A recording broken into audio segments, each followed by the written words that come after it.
Read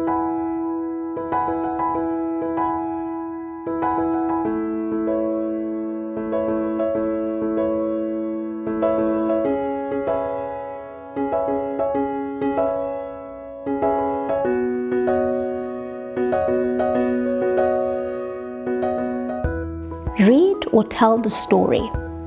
This is lesson 3. You will see the same grade 3s listening to Oma Ruby's Secret. When we work with the high quality story and a book that has beautiful illustrations, we can work with the book for a few lessons. In lesson 1, we introduced the story. The next day in lesson 2, the children created their own story about one of the characters in the book.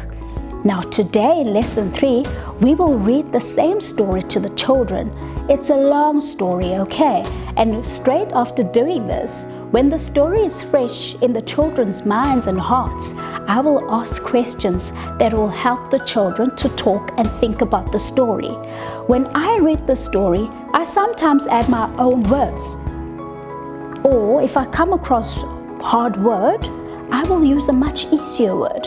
Or if I tell something scary that's happening in the story, I might repeat the sentence and open up my eyes wide so that I'm scared. I encourage you to also read stories in this way. When you know it will help your children to understand the text. I call this owning a story. Before you watch the film, let's think about the languages of learning and teaching. English from grade 1 is the medium of instruction at Haynes Primary School. But these children stay in homes where different languages are being spoken. Example, French, isiXhosa, Afrikaans. This will help you understand why grade 3s are slower to talk. So the title of the book is Oma Ruby's Secret. What is an Oma? What is an Oma? A granny. How old? Tell me more about a granny. Can a granny be 10 years old? No. What do grannies like to do? What does your granny do for you when you visit your granny? What do your granny do for you?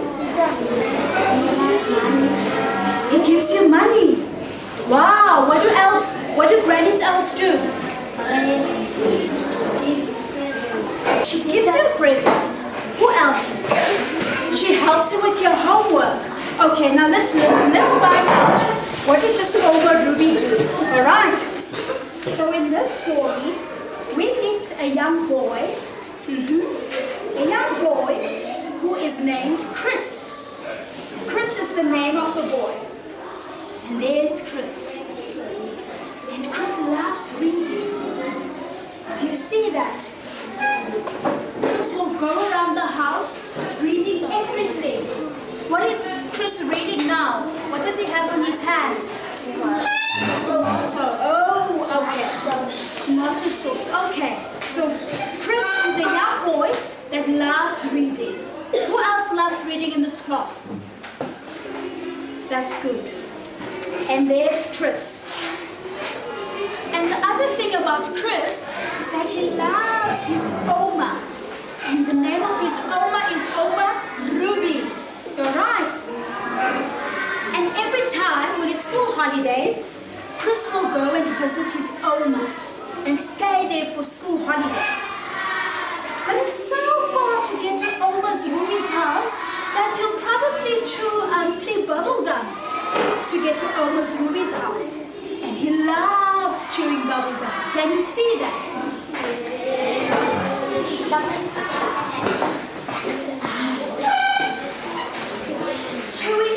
Chewing.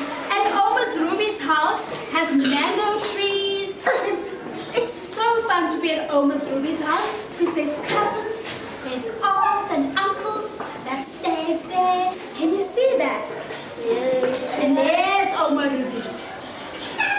So the story continues, and there we see the family of Chris that stays at Oma's Ruby's house. But here in this picture, it's a Saturday morning, and Chris has to go to town. Ooh, Chris has to go to town because there's someone special waiting for him in town. Can you see that?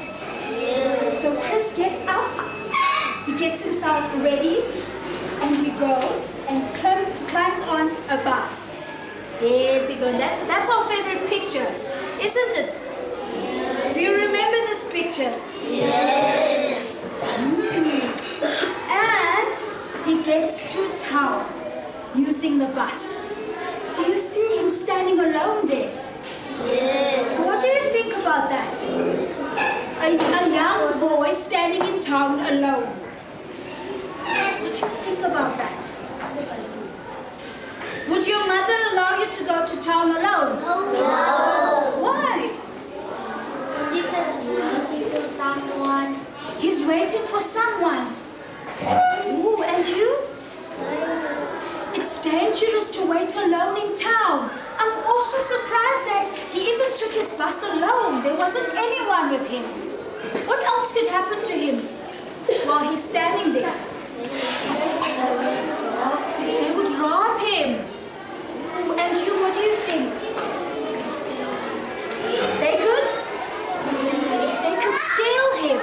So it's very dangerous for Chris to be standing alone in town. Hey. Now let's see. Who is Chris waiting for? And there he is. Waiting for Oma Ruby. There's Oma Ruby.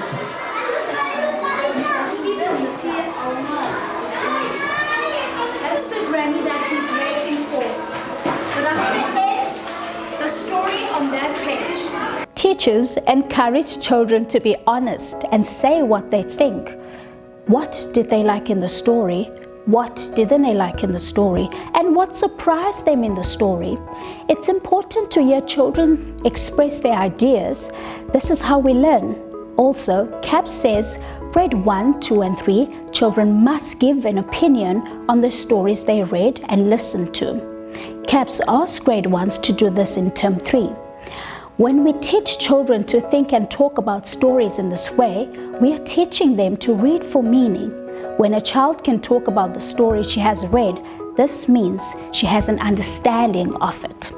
Some children read without making mistakes, but they do not understand what they've read. You will know there are foundation phase and intermediate phase children like this. But when we encourage children to talk about the story, we're helping them to develop an understanding for it. I will end this lesson by handing out children's exercise books. I will ask the children to draw a part of the story they like and write a few sentences about their drawings. So now children are doing independent writing. This is the end of lesson 3. You will see the questions I asked the children on the BibliNF website. You can print out a copy and put it on your classroom wall for you to refer to. Thank you. Thank you very much. I'm Ms. Yima. I'm teaching here grade 3 in Haynes Park Primary School. Thank you very much for the opportunity to come in my class, and you are welcome to come again and do the lesson with my learners. Thank you very much.